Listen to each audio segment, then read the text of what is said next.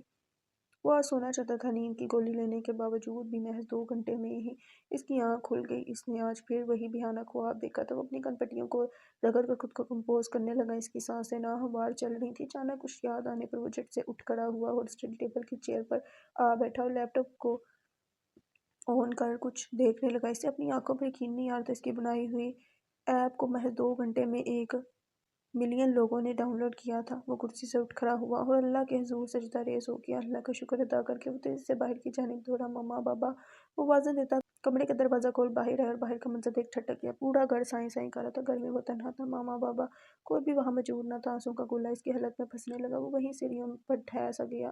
ہر جگہ صرف مایوسی کا راج تھا۔ ہوا ہے تجھ سے بچھڑنے کے بعد یہ معلوم کہ تو نہیں تھا، تیرے ساتھ ایک دنیا تھی۔ مومن دونوں ہاتھ کہنیوں کے بل ٹیبل پر رکھے، سر ہاتھوں میں گرائے ہوئے ٹیبل کے ساتھ لگی کرسی پر بیٹھا ہوا تھا۔ وہ بہت زیادہ پریشان تھا۔ ہاشم کی پارٹی میں کہے الفاظ اس کے دل پر بجلی بن کر گرے تھے۔ اسے لگتا تھا کہ امیرہ تو بچپن سے ہی اسے یہ نام لکھی ہے، وہ اسے بے حد آسانی حاصل کر لے گا، مگر ہاشم اس طرح اسے امیرہ سے دور کر دیں گے یہ اس نے کبھی سوچا بھی نہ تھا۔ مگر افسوس، اس کے ساتھ جو کچھ بھی ہو رہا تھا اس کی وجہ ہاشم نہیں بلکہ اس کا اپنا باپ تھا۔ پہلے اس نے اس کی ماں کو اس سے چھین لیا اور اب اس کی محبت بھی اس سے دور ہو رہی تھی، تو اس کی وجہ بھی اس کا باپ ہی تھا۔ ایک دردناک چیخ کے ساتھ اس نے اپنا ہاتھ ٹیبل پر دے مارا۔ اسی وقت شمس گھر میں داخل ہوا۔ مومن کی چیخ سن اس کی طرف آیا۔ کیا ہوا؟ سب ٹھیک ہے؟ شمس کی شکل دیکھ اس کے دماغ کی رگیں تن گئی۔ کچھ نہیں، بڑی مشکل سے خود پر قابو رکھتے ہوئے اس نے انہیں جواب دیا۔ وہ اپنے باپ سے بدتمیزی نہیں کرنا چاہتا تھا۔ وہ فطرتاً ایک نرم مزاج انسان تھا اور اپنے والدین کا فرمانبردار۔ اس نے کبھی ان کی نافرمانی نہیں کی تھی، اس لیے ابھی بھی تحمل سے بولا، گویا اپنی بات سے ان کے دل دکھ جانے کا احتمال ہو۔ مگر وہ بھی باپ تھے۔ کئی دن سے دیکھ رہے تھے کہ مومن کچھ بجھا بجھا سا تھا۔ وہ اپنی عیاشیوں کے سبب اپنی بیوی کو تو کھو چکے تھے، اب بیٹے کو نہیں کھونا چاہتے تھے۔ ابھی چند دنوں سے انہوں نے شراب پینا بھی کم کر دی تھی۔ وہ اپنے بیٹے کی خاطر خود کو سدھارنے کی تودو میں مصروف تھے، لیکن یہ بات انہوں نے کسی کو بتائی نہیں تھی۔ بیٹا، میں دیکھ رہا ہوں تم کئی دنوں سے نہ ٹھیک سے کھا رہے ہو، نہ سو رہے ہو، گھر بھی وقت پر نہیں آتے اور کافی بجھے بجھے رہنے لگے ہو۔ کیا ہوا ہے؟ اپنے بابا کو نہیں بتاؤ گے؟ اس کے سر پر ہاتھ پھیرتے ہوئے اس سے پوچھ رہے تھے۔ اس کی آنکھیں نم ہو گئیں۔ کتنے عرصے بعد وہ اس سے اس لہجے میں مخاطب ہوئے تھے، کتنا ترسے ہوئے تھے اس کے کان ان کا یہ شفقت بھرا لہجہ سننے کے لیے۔ بابا، اس نے تڑپ کر انہیں پکارا۔ ہاں بولو میرے بچے۔ جواباً انہوں نے پیار سے اس کے چہرے پر ہاتھ پھیرا۔ بابا، ہاشم انکل نے اس دن پارٹی میں امیرہ کی شادی کے لیے اناؤنسمنٹ کی ہے۔ وہ اس کے لیے رشتہ دیکھ رہے ہیں۔ میں امیرہ سے محبت کرتا ہوں۔ آپ کی اور ان کی رضامندی سے ہمارا رشتہ طے ہوا تھا اور اب وہ اس سے انکاری ہو گئے ہیں۔ مومن نے انہیں پارٹی میں ہوئی ساری روایت سنائی۔ لیکن وہ ایسا کیوں کر رہا ہے؟ انہیں تشویش ہوئی۔ آپ کی وجہ سے۔ اس نے ان کے سوال کے جواب میں کہا، میری وجہ سے؟ انہوں نے انگلی سے اپنی طرف اشارہ کیا۔ ہاں، میری موسیٰ سے کال پر بات ہوئی تھی۔ اس نے بتایا کہ ان کا کہنا ہے کہ وہ اپنی بیٹی کی شادی ایک جواری کے بیٹے سے نہیں کر سکتے۔ وہ ان سے نظریں چرا کر بولا، اچھا؟ ان کا لہجہ تھوڑا طنزیہ ہوا۔ جی بابا، آپ ہی بتائیں میں کیا کروں، آپ نے ایسا کیوں کیا؟ پہلے ماما چلے گی اور اب امیرہ بھی مجھ سے دور ہو جائے گی۔ اس کے لفظوں میں صدیوں کی تھکن تھی۔ وہ بے آواز رو رہا تھا، شمس کی آنکھوں سے بھی آنسو بہنے لگے۔ اس نے روتے ہوئے مومن کو گلے لگا لیا۔ مجھے معاف کر دو بیٹا، مجھے معاف کر دو، میں تمہارا اور تمہاری ماں کا گنہگار ہوں۔ روتے روتے دونوں کی ہچکیاں بند گئی تھیں۔ دونوں مدتوں بعد یوں ایک دوسرے کے گلے لگے تھے۔ دونوں سیراب ہو رہے تھے۔ کافی دیر دل کا بوجھ ہلکا کرنے کے بعد شمس نے آہستگی سے اس کو خود سے الگ کیا اور اس کے آنسو صاف کہ مومن، میں تیری ماں کو تو نہیں بچا سکا مگر تیری محبت تجھے ضرور دلواؤں گا۔ یہ تیرے باپ کا وعدہ ہے تجھ سے، تجھے امیرہ سے کوئی دور نہیں کر سکتا۔ شمس نے اس کا کندھا دبا کر اسے تسلی دی۔ شوبن مومن نے ان کے ہاتھ چوم لی۔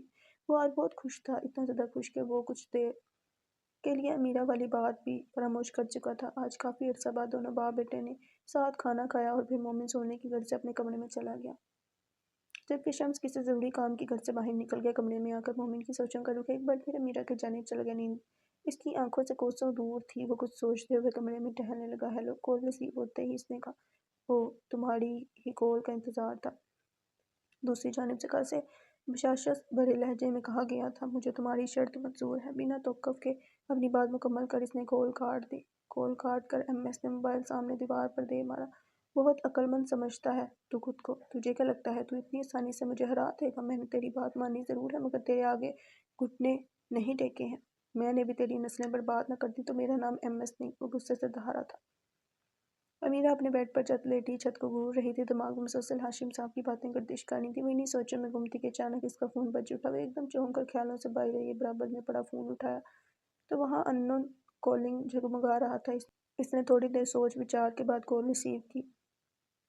ہیلو، امیرہ نے فون کان سے لگاتے کہا۔ دوسری جانب اس کی آواز سنی اس کے کانوں میں جلتے رنگ بج اٹھے تھے۔ ہیلو، کون بات کر رہا ہے؟ امیرہ نے تھوڑا جھنجھلا کر کہا۔ اوپر گارڈن میں آ سکتی ہو؟ اور اس کی آواز کو تو وہ لاکھوں کی بھیڑ میں بھی پہچان سکتی تھی۔ وہ بنا کچھ جواب دیے اوپر گارڈن میں چلی آئی۔ وہ فون کان سے لگائے نیچے ہی کھڑا تھا، بلیک ٹراؤزر اور ٹی شرٹ کے ساتھ وائٹ ہوڈی پہنے، ایک ہاتھ ہوڈی کی جیب میں ڈالے، دوسرے ہاتھ سے موبائل پکڑ کر کان سے لگائے اوپر ہی دیکھ رہا تھا۔ اسے دیکھ وہ دلکشی سے مسکرایا۔ وہ اس پر پنک کلر کی شال سے خود کو مکمل ڈھانپے ہوئے تھی، جبکہ سر کو ٹھنڈ سے بچانے کے لیے اس نے پنک کلر کا ویلویٹ سٹولر پہنا ہوا تھا۔ مومن کی مسکراہٹ کے جواب میں اس نے بھی مسکرا کر اسے دیکھا۔ مسکراتے ہوئے اس کے دائیں گال پر پڑنے والا ڈمپل اس کی مسکراہٹ کو مزید دلکش بنا رہا تھا۔ وہ اس کو بنا پلکے جھپکائے مسلسل دیکھ رہا تھا۔ بولو، کیا بات کرنی تھی؟ اس کے یوں والہانہ انداز میں دیکھنے سے وہ خاصی کنفیوز ہو رہی تھی۔ تبھی اس کی توجہ دوسری جانب مبذول کرنے لگی۔ بات تو کرنی ہے مگر یہ تو بتاؤ، تم سردی میں کچھ زیادہ ہی لال نہیں ہو رہی؟ مومن مسکراہٹ دباتا شرارت سے بولا، ہاں نہیں، بس وہ ٹھنڈ لگ رہی تھی۔ وہ زبان ہونٹوں پر پھیرتی اٹک اٹک کر بولی، خیر، مجھے کچھ کہنا ہے تم سے۔ وہ ایک دم اصل موضوع کی جانب ہے، کیونکہ اس وقت ہر چیز سے زیادہ یہ بات اہم تھی جو وہ امیرہ سے کرنا چاہتا تھا۔ یہ ان دونوں کے مستقبل کا معاملہ تھا، اس لیے آج وہ امیرہ سے اپنے دل کی بات کر کے اس کے دل کی بات جاننا چاہتا تھا تاکہ معاملہ حل ہو سکے۔ بولو۔ وہ بھی ایک دم سنجیدہ ہوئی۔ نہ میں الفاظ کا ماہر، نہ میں اظہار کا ماہر، نہ مجھ میں فکر افلاطون، نہ مجھ میں فلسفہ کوئی۔ بہت چھوٹی سی حسرت ہے، بہت پاکیزہ چاہت ہے، تمہارے روبرو آ کر میری جان باوضو ہو کر گواہ کر کے ستاروں کو، گگن کے سارے کناروں کو فقط اتنا سا کہنا ہے، مجھے تم سے محبت ہے۔ وہ اس کی جانب دیکھتا اپنی خوبصورت آواز میں بڑی ہی دلکشی کے ساتھ اپنی محبت کا اظہار کر رہا تھا۔ وہ یہ جانتی تھی کہ مومن اسے پسند کرتا ہے مگر وہ اس طرح اس کے سامنے اپنی محبت کا یوں اظہار کرے گا یہ اس نے کبھی نہیں سوچا تھا۔ وہ موبائل کان سے لگا اس کی مدھم آواز میں کھو سی گئی تھی۔ گلا کنکار کر اس نے بات آگے بڑھائی، تو بتاؤ، اجازت ہے آجاؤں پھر تمہیں لینے؟ امیرہ کو سمجھ نہیں آ رہا تھا کہ مومن کی باتوں کا کیا جواب دے۔ اس کا دل تو چیخ چیخ کر مومن کی ہمراہی مانگ رہا تھا مگر دماغ ہاشم صاحب کی باتوں میں اٹکا ہوا تھا۔ مگر ڈیڈ۔ تھوڑی دیر گزرنے کے بعد وہ محض اتنا ہی بولی، تم اپنا بتاؤ، تم کیا چاہتی ہو کہ محبت کے اس سفر میں تم میرے ہمراہ ہو یا میں اکیلا ہی اس راہ کا مسافر ہوں؟ مومن، مجھے تمہاری طرح خوبصورت الفاظ کہنے تو نہیں آتے مگر ایک بات کہنا چاہتی ہوں کہ جب سے میں نے سینے میں دل کے دھڑکنے کو محسوس کرنا شروع کیا تب سے ہی اس دل کی دھڑکنوں میں تمہارا نام دھڑک رہا ہے۔ محبت کے اس سفر میں ہم ساتھ سفر کر رہی ہیں، تم تنہا نہیں ہو۔ اس کے اظہار محبت نے مومن کی روح تک کو سرشار کر دیا تھا۔ اس کی جانب نم آنکھوں سے دیکھ اس نے سکون کا سانس خارج کیا۔ آج ایک خوبصورت رات تھی۔ آج کی رات دو دلوں کو ایک کر چکی تھی۔ آج کی رات دو محبت کرنے والوں نے ایک دوسرے کو اظہار محبت سے نواز کر ایک دوسرے کی تکمیل کر دی تھی۔ گو کہ مومن ابھی بھی ہاشم صاحب کی وجہ سے تھوڑا پریشان تھا، مگر امیرہ کے الفاظ میں عجیب سی طاقت بھرتی تھی اس کے اندر۔ امیرہ، اب سب ٹھیک ہو جائے گا، تم فکر مت کرنا، میں ہوں تمہارے ساتھ، اور اب یہ ساتھ کبھی نہیں چھوٹے گا۔ مگر مومن، ہمارے معاشرے میں اس چیز کو اچھا نہیں سمجھا جاتا ہے، اور ڈیڈ بھی تو راضی نہیں ہے، اور ویسے بھی ہمارے پیرنٹس ہم سے زیادہ بہتر سوچتے ہیں ہمارے لیے، انہوں نے ہم سے زیادہ دنیا دیکھی ہے۔ امیرہ نے دوسرے پہلو پر روشنی ڈالی۔ میں معاشرے کی نہیں، دین اسلام کی بات کر رہا ہوں۔ ہمارے نبی کریم صلی اللہ علیہ وسلم نے محبت کرنے والوں کو نکاح کا حکم دیا ہے، اور والدین کو اس معاملے میں اولاد پر سختی یا زبردستی کرنے سے منع فرمایا ہے۔ بے شک ان کی بات ہمارے والدین کی بات سے بھی بڑی ہے، اور ویسے بھی ہم نے آج تک کبھی کوئی ایسا کام نہیں کیا جس کے سبب انہیں شرمندگی ہو۔ انفیکٹ ہم نے تو آج تک ایک دوسرے سے ہاتھ تک نہیں ملایا۔ مومن نے تفصیل سے امیرہ کو سمجھایا۔ اس کی باتوں نے امیرہ کو لاجواب کر دیا تھا۔ مومن کو اللہ پر پورا یقین تھا، اس نے اپنی محبت کو پاک رکھا تھا، اس نے تو آج تک امیرہ کو نظر بھر کر دیکھا تک نہ تھا، کیونکہ اس نے اپنی محبت کو نکاح کے خوبصورت بندھن میں باندھ کر اپنے لیے حلال کرنا تھا۔ وہ مومن تھا، اپنے نام کی طرح ایمان والا، تو وہ کیسے اپنی محبت کے ساتھ بے ایمانی کر سکتا تھا؟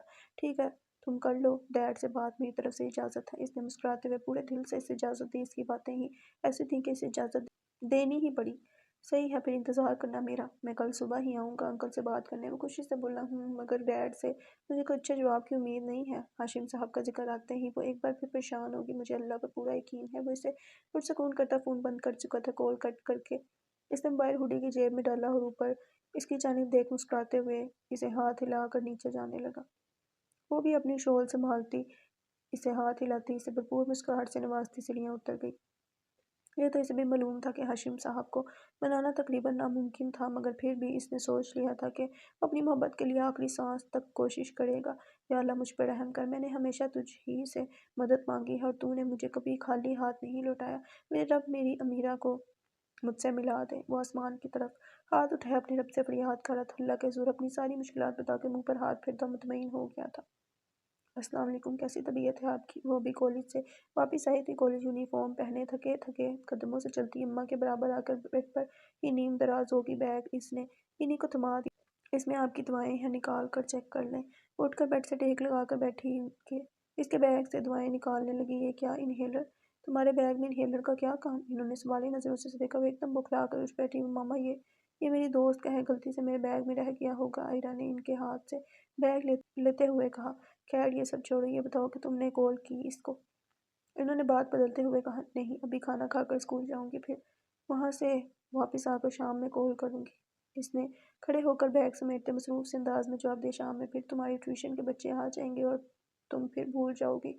تم کب تک خود کو یوں ہلکان کرتی رہو گی؟ صبح کالج جاتی ہو، پھر واپس آتے ہی اسکول پڑھانے چلی جاتی ہو، پھر شام میں ٹیوشن پڑھاتی ہو۔ ایک لمحے کی فرصت نہیں ہے؟ میرا نہیں تو اپنا ہی سوچ لو، اسے کال کر کے بلا لو، وہ یہاں آ جائے گا تو تمہاری بھی تھوڑی مدد ہو جائے گی۔ وہ آئرہ کی جانب امید بڑی نظروں سے دیکھ رہی تھی۔ کون سی مدد کی تھی آپ کے بیٹے نے ہماری؟ 10 سال ہو گئے ہیں اسے گئے، اور ایک بھی بار اس نے ہم دونوں کی خبر نہیں لی۔ آئرہ کو ان کی بات سن کر بے اختیار بے ساختہ غصہ آ گیا۔ نہیں نہیں، ایسی بات نہیں ہے، وہ بچپن سے ایسا ہی ہے۔ وہ اوپر اوپر سے غصہ دکھاتا ہے، مگر اندر سے وہ بھی مجھے یاد کر کے روتا ہوگا۔ تم ایک بار کال تو کرو اس کو، اور اسے بتاؤ کہ اس کی ماں بستر مرگ پر پڑی ہے، اس کا انتظار کر رہی ہے۔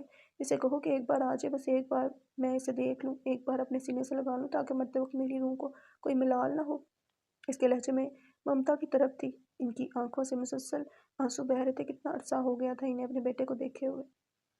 ماما یہ کیسی باتیں کر رہی ہیں آپ؟ اللہ آپ کو سلامت رکھے۔ کچھ نہیں ہوگا آپ کو، میں پکا آج ہی فون کروں گی، وہ ضرور آئے گا آپ کے پاس۔ آئرہ ان کے پاس آ کر بیٹھی اور ان کو خود سے لگائے ان کے آنسو پوچھنے لگی، چلیں اب آپ رونا بند کریں، میں چینج کر کے کھانا لے کر آتی ہوں، پھر دونوں ساتھ میں کھائیں گے۔